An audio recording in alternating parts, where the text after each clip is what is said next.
Radhe Radhe everyone, आप देख रहे हैं सीरियल सियापा, जहां पे मिलते हैं आपको आपके के फेवरेट शोज की इंटरेस्टिंग अपडेट। बात करते हैं टीवी सीरियल राधा कृष्ण की।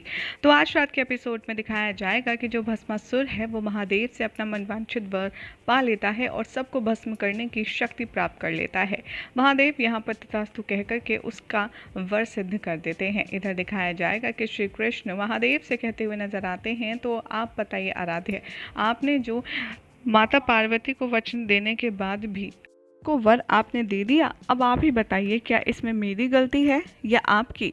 यहाँ पर महादेव मौन रहते हैं और सारे देवतागण उन्हें देखते हैं। इधर दिखाया जाएगा कि जो श्री कृष्ण बार बार सवाल पूछ रहे होते हैं उस पर महादेव कोई भी रिप्लाई नहीं करते। और यहाँ पर जो भस्मासुर है वो अपने सैनिकों से कहता है कि अब मेरे पास सारी शक्तियाँ मौजूद है जिससे मैं हर एक का विनाश कर सकता हूँ, इसीलिए हम एक एक करके सारे लोगों पर अपना अधिकार जमाएंगे और उन्हें अपने हित में करेंगे।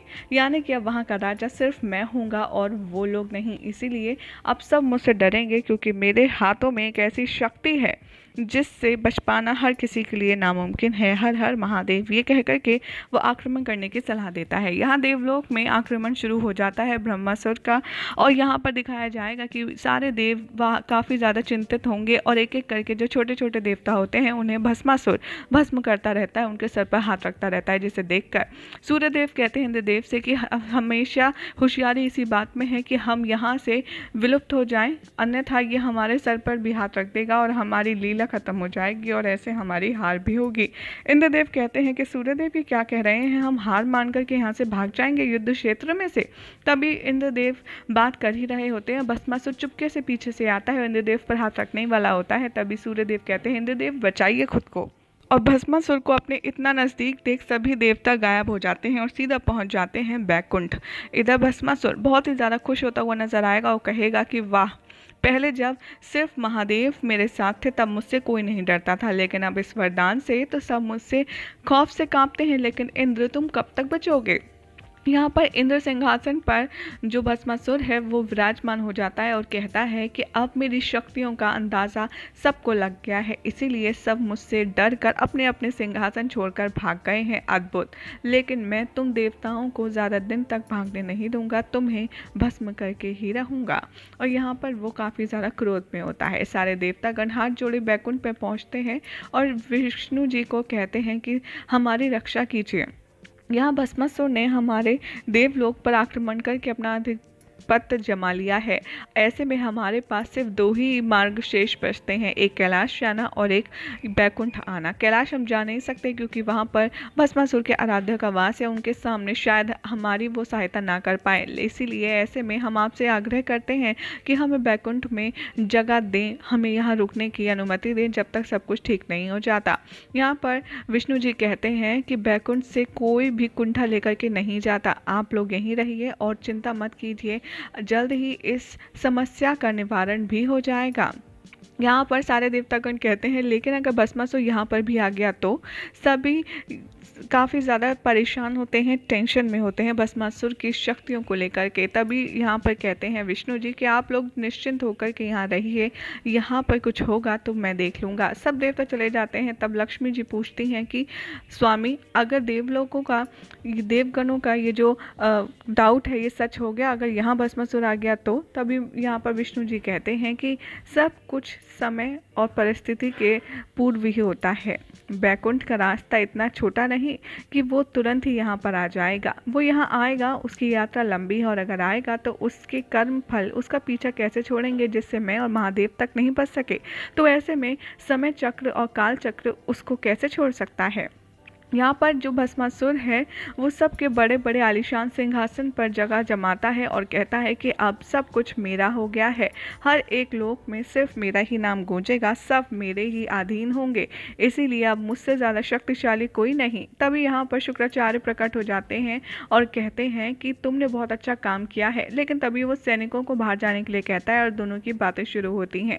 जहाँ पर जो भस्मासुर है वो शुक्राचार्य से कहता है, मैं जानता हूँ गुरुदेव कि आपने जानबूझकर के मुझे उनकी तपस्या करने के लिए कहा जिन्हें प्रसन्न कर पाना मुश्किल है। आप अगर मेरे हित में सोचते तो आप पहले ही मुझे महादेव की तपस्या आराधना करने की सलाह देते। लेकिन आपने ऐसा नहीं किया। तभी शुक्राचार्य कहते हैं कि हाँ मूर्ख, क्योंकि मैं जानकर ऐसा नहीं करना चाहता था। महादेव तो प्रसन्न होकर वर दे ही देते हैं, लेकिन जो असली शक्ति है वो बैकुंठ में बैठी है, वो कृष्ण यानी कि नारायण, उसे हमें मारना था और उससे हमें अपनी सारी चीज़ों का बदला लेना था। लेकिन अब तुम्हारा अगला मार्ग बैकुंठ होना चाहिए। यहाँ पर कहता है भस्मासुर, नहीं, मैं आपका कोई भी बात नहीं मानने वाला। मैं बैकुंठ जाऊंगा, लेकिन उससे पूर्व मुझे कैलाश जाना होगा, क्योंकि वहां पर मुझे अपनी जगह जो बनानी है और कब्जा जमाना है। ये सुनकर के शुक्राचार्य भी शौक में आ जाते हैं, कहते हैं कि क्या तुम महादेव पर वार करोगे? उन्हें अपने इस वर का, उन्होंने ही दिया है वर, उन्हीं के खिलाफ इस्तेमाल करोगे? तभी भस्मासुर कहता है कि अगर मैं बैकुंठ में गया तो महादेव यहाँ पर उसकी सहायता के लिए आ सकते हैं, इसलिए मैं कोई भी ऑप्शन नहीं छोड़ना चाहता, ऐसे रिस्क नहीं लेना चाहता। इसलिए मैं सबसे पहले अपना सर्वस्व कैलाश में जमाऊंगा, उसके पश्चात ही मैं बैकुंठ जाऊंगा। यहाँ पर शुक्राचार्य कहते हैं तुम शायद भूल रहे हो, महादेव मेरे भी आराध्य हैं और मैं तुम्हें उन पर इस तरीके से प्रहार नहीं करने दूंगा। यहाँ पर यह गुस्सा आ जाता है भस्मासुर को और वो नज़दीक आता है और कहता है कि आप गुरु हैं, असुर गुरु हैं, इसीलिए मैं आपकी इज्जत कर रहा हूँ और मैं आपसे कुछ कह नहीं रहा, अन्यथा भस्म तो मैं आपको भी कर सकता हूँ। यहाँ पर शुक्राचार्य काफ़ी ज़्यादा क्रोध में आ जाते हैं और कहते हैं कि मूर्ख हो तुम अपने दिए हुए वर का गलत इस्तेमाल कर रहे हो, अन्यथा तुम ऐसी बड़ी बड़ी बातें नहीं बोलते, लेकिन मैं तुम्हें कैलाश में ऐसा नहीं करने दूंगा। यहाँ पर सारे जो प्रेत गण हैं वो भोले बाबा के पास आएंगे और कहेंगे कि आप देख रहे हैं ना कैसे इरादों के साथ में बैकुंठ से और यहाँ कैलाश तक यात्रा करने में भस्मासुर इंटरेस्टेड है। तभी माँ पार्वती कहती हैं कि ये कैसा वर दिया है आपने स्वामी, आपने अपनी राह में खुद ही कांटे बोलिए। अब आपके वर आपके खिलाफ ही इस्तेमाल कर रहा है आपका आराध्य, आपका सेवक, अब आप क्या करेंगे? तभी यहाँ पर महादेव कहते हैं गौरी तुम परेशान मत हो, बस तुम एक काम करो, कुछ क्षण के लिए, कुछ दिनों के लिए तुम महादेव के पास नहीं बल्कि चली जाओ ब्रह्मदेव के पास ब्रह्मलोक में, क्योंकि एक तरीके से वो तुम्हारे पितामह हैं, इसीलिए मैं चाहता हूँ को तुम कुछ गण प्रेतों को लेकर के वहाँ चली जाओ।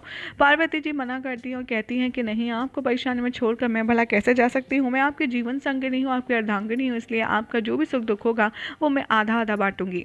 महादेव कहते हैं कि मैं जानता हूँ तुम मेरी अर्धांगिनी हो, इसीलिए जिन कार्यों को मैं पूर्ण नहीं कर सकता उससे तुम्हें करना होगा, और जैसा मैं कह रहा हूँ वैसा करो, उचित समय आने पर तुम्हें सब पता चल जाएगा।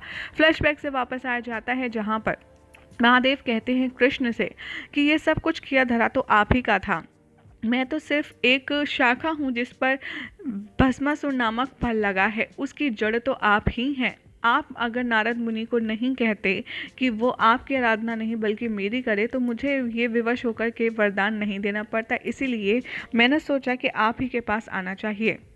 यहाँ पर कैलाश में आ जाएगा भस्मासुर और भोलेनाथ को यहाँ पर अटैक करने के बारे में सोच रहा होगा। तभी प्रेतगण आते हैं और कहते हैं कि महादेव वो अपने बुरे इरादों के साथ में कैलाश में प्रस्थान कर चुका है, अब आप बताइए हम क्या करें। यहाँ पर महादेव कहते हैं हम ये लड़ेंगे नहीं, क्योंकि ये युद्ध हमारा है ही नहीं, और जिसका ये युद्ध है हमें उसके पास जाना होगा। सभी लोग इकट्ठा होकर बैकुंठ चले जाते हैं और यहाँ पहली बार भगवान विष्णु के घर पधार रहे होते हैं महादेव, तो वो बहुत ज़्यादा प्रसन्न होते हैं, उनका आलिंगन करना चाहते हैं और वेलकम करते हैं। लेकिन महादेव कहते हैं कि मैं यहाँ पर एक अतिथि की स्थिति से नहीं आया हूँ बल्कि एक मांग करने के लिए आया हूँ। वैसे भी मैंने सुना है बैकुंठ से कोई भी कुंठा लेकर नहीं जाता, इसीलिए मैं चाहता हूँ कि आप भस्मासुर के बारे में कुछ करें, क्योंकि ये आप ही की वजह से हुआ है।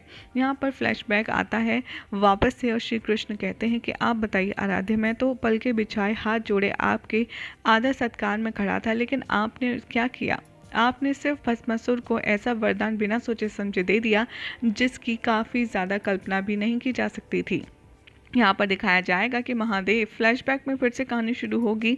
महादेव कहते नजर आएंगे कि जब तक भस्मासुर की इस समस्या का कोई निदान नहीं निकलता तो मैं भी यहाँ कैलाश पर नहीं जाऊँगा, मैं यहीं रहूँगा आपके बैकुंठ लोक में।